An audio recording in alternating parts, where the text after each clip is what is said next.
Alors on va parler de l'Algérie d'abord, si vous voulez. C'est le pays dont on parle le plus en ce moment. Parlons de l'Algérie. Moi, je pense que ce qu'est en train de faire la France vis-à-vis de l'Algérie, c'est une bêtise rare et une faute historique. Voilà. Pourquoi une bêtise et pourquoi une faute ? Je vous explique, parce qu'on a deux histoires communes, pas avec le même rôle évidemment. On est des deux côtés de la Méditerranée. Il y a, si je me trompe pas, 900 000 franco-algériens. Avec leur descendance, ça doit faire 6 millions de personnes si on va jusqu'aux petits-enfants. Donc notre histoire, elle est profondément liée. Nos intérêts historiques, nos intérêts économiques, nos intérêts, j'allais dire presque en tant que nation, c'est d'avoir des bonnes relations avec l'Algérie et non pas... Sauf qu'elles ne sont pas bonnes. Oui, bien sûr, mais la faute de qui ?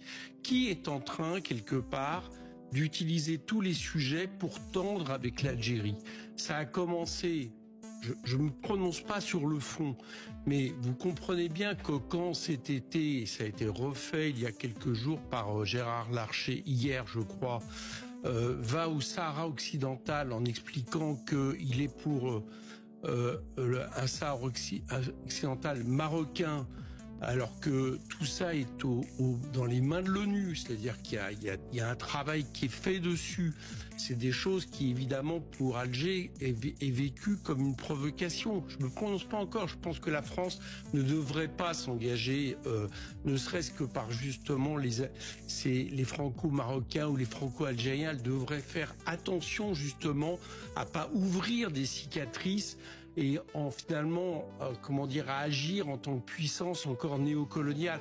Vous avez, c'est quand même paradoxal. Comment ça vous étonne pas que ça soit le ministre de l'Intérieur, Attendez, vous dites agir comme une puissance néocoloniale. Oui, je pense qu'aujourd'hui la France agit encore vis-à-vis des pays de l'autre côté de la Méditerranée comme une puissance néocoloniale. Ce que dit Bruno Retailleau, il dit la méthode douce, elle a été... Mais justement, vous parlez de Retailleau, vous trouvez que c'est normal que ça soit le ministre de l'Intérieur qui parle des relations franco-algériennes, c'est-à-dire par rapport à un pays, il a la charge de la question migratoire, le ministre de l'Intérieur. Mais il ne se contente pas de dire ça, vous avez remarqué. Il dit la méthode douce a été testée pour faire en sorte que ces pays délivrent un certain nombre de laissez-passer consulaires, que l'Algérie, en l'espèce, délivre un certain nombre de laissez-passer consulaires.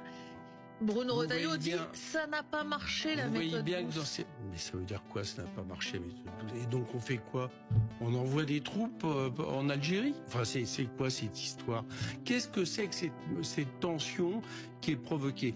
Monsieur Macron avait été... Éric Coquerel, un point important. Pour vous, elle est entretenue depuis Paris, cette tension. Je pense que Bruno Retailleau dit c'est l'Algérie qui installe le rapport de force. Oui, je pense que montrer comme ça ses muscles sans arrêt en disant attention, vous allez voir ce que vous allez voir, alors qu'on va voir rien.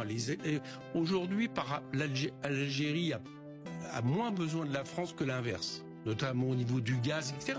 Et il y a d'autres puissances qui l'ont très bien compris. Les États-Unis l'ont très bien compris. Elles n'ont pas ce rapport avec l'Algérie.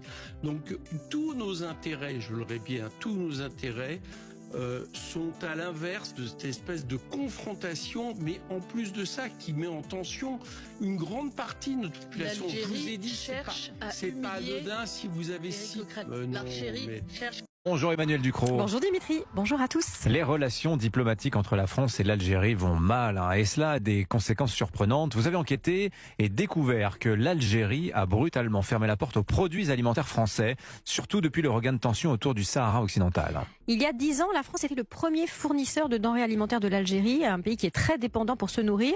Il y a un peu moins de 3 ans, en 2022, la France était encore le deuxième pourvoyeur d'alimentation. On expédiait pour 1,3 milliard d'euros de produits agroalimentaires, surtout des céréales, des bovins vivants, des produits laitiers, du sucre, de la biscuiterie ou des conserves. Eh bien, en 2023, les exportations ont été brutalement divisées par 2 et en 2024, c'est la chute libre. L'Algérie a délibérément sorti la France des principaux marchés après la déclaration d'Emmanuel Macron sur le Sahara occidental en juillet au Maroc. Alors, ce constat d'un effondrement de nos exportations vers l'Algérie est particulièrement vrai pour les céréales. Oui, en 2018, la France fournissait à l'Algérie 5,4 millions de tonnes de grains, soit 80 à 90% de ses besoins. En 2024, ça aura été sans doute, parce qu'on n'a pas encore la totalité des chiffres, 400 000 tonnes, des volumes divisés par 13. Ah oui. Et en 2025, les professionnels s'attendent à ce que ce soit zéro.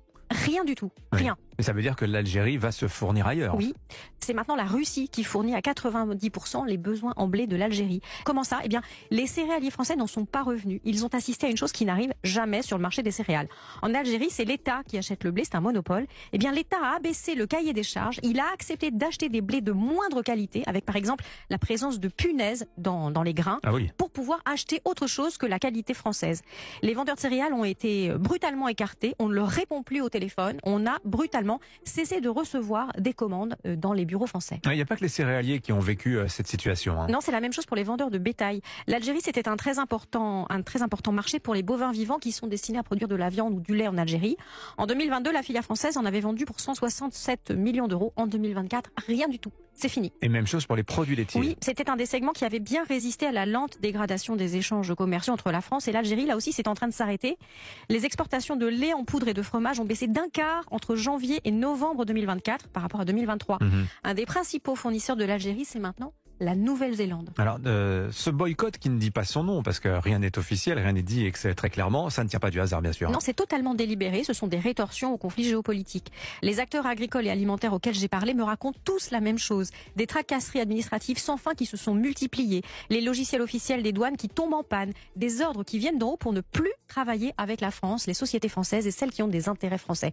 La diplomatie par l'assiette est elle aussi cassée. Voilà, et